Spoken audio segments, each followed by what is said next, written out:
Everybody, amprepairguy.com, also harbachelectronics.com. Please like, share, and subscribe.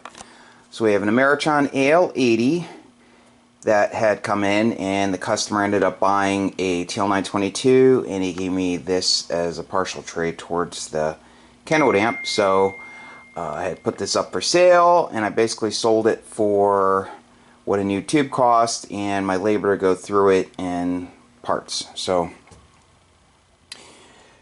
caps came, so I'm going to change the filter caps, and it needs a new plate choke. I'm going to swap that out. I'll swap the SO239s. I'll put in a series glitch resistor, gas discharge tubes, and clean the rotary switches and relay contacts and do whatever else it needs.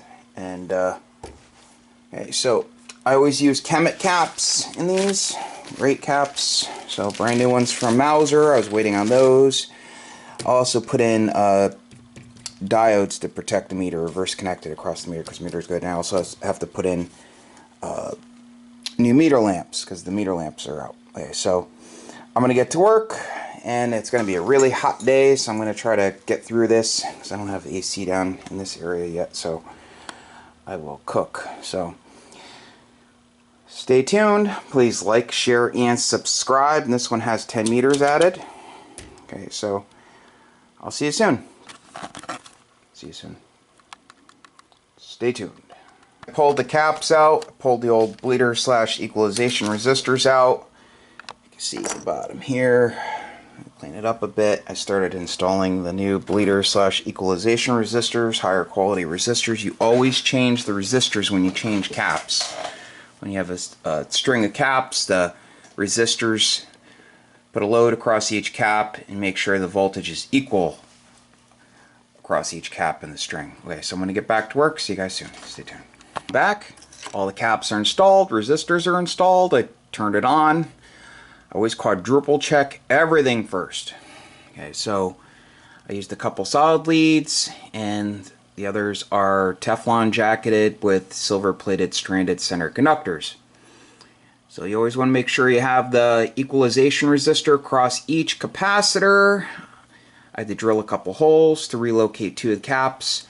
I did one of these not too long ago, but someone else had put caps in, but they did a really bad job. So this one had the original metal caps in, so I had to do everything from scratch. So just take your time. Positive starts over here, negative ends over here. They're all in series, and you have the transformer secondary connected to the junction between the first set of 3 and the second set of 3, because this uses a doubler circuit, full wave doubler. So you can see brand new Chemets, pretty, and I put the diodes in also. Okay, so I'm gonna get back to work. Back with the completed Ameritron Al80. Customer wants to see it working on 40 meters, so radio set to 40, audio hello, 100 watts, 1 kW slug, bird 43, PEP kit is on, genuine PEP kit, and going into a bird dummy load, audio hello, see 100 watts, there's the amp, and the settings, audio hello, audio hello, kilowatt, audio hello, good current, audio hello, plate current, audio hello, and it works as it should, audio hello. Okay, so I'll finish testing the other bands, and if it's all's good, I'll show you everything I did. See you guys soon. I'm back with the completed Ameritron Al80 amplifier. Okay, so I'll show you what I did. First off, brand new SO239s from Max Gain Systems. Cleaned the TR / bias relay with deoxide gold. It's getting a brand new Penta tube. This is the Amprex version in here right now, but he'll be getting the white base one. I use the Amprex ones for testing here.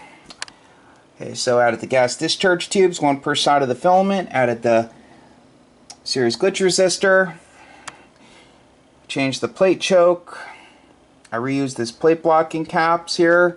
I extended the wire. He had a really thin wire, so I added a thicker wire.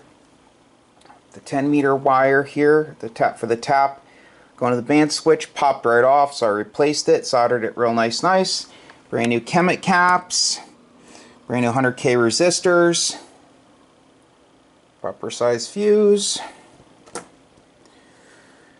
and clean the band switch with deoxit gold.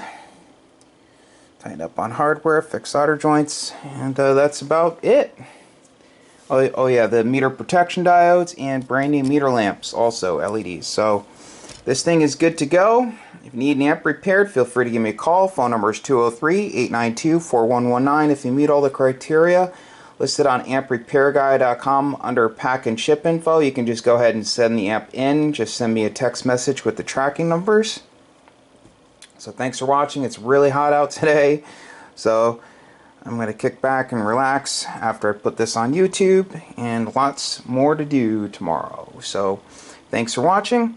Hope everybody has a great day. 73.